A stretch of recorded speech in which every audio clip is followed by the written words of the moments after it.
Hier is die huis wat ons so 'n paar weke terug ons skuif het. Nuwe vensters ingesit, om nuut oorgeverf. Dis die ene wat in so lelike toestand was. Ons het sy dak, nuwe kappe ingesit.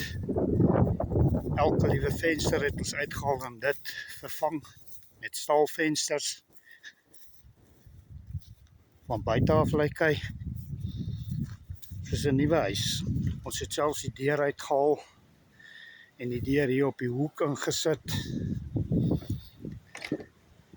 Wys julle, dis die huis wat se vloere so stikkend was wat die termiete geëet het. Dis alles vervang. Kyk, die dak het ons alles nuwe balke en goed ingesit, nuwe kappe. Alles nuwe vensters. Ons is seker een van die dae weer terugkom om badkamers en goed in te kom sit.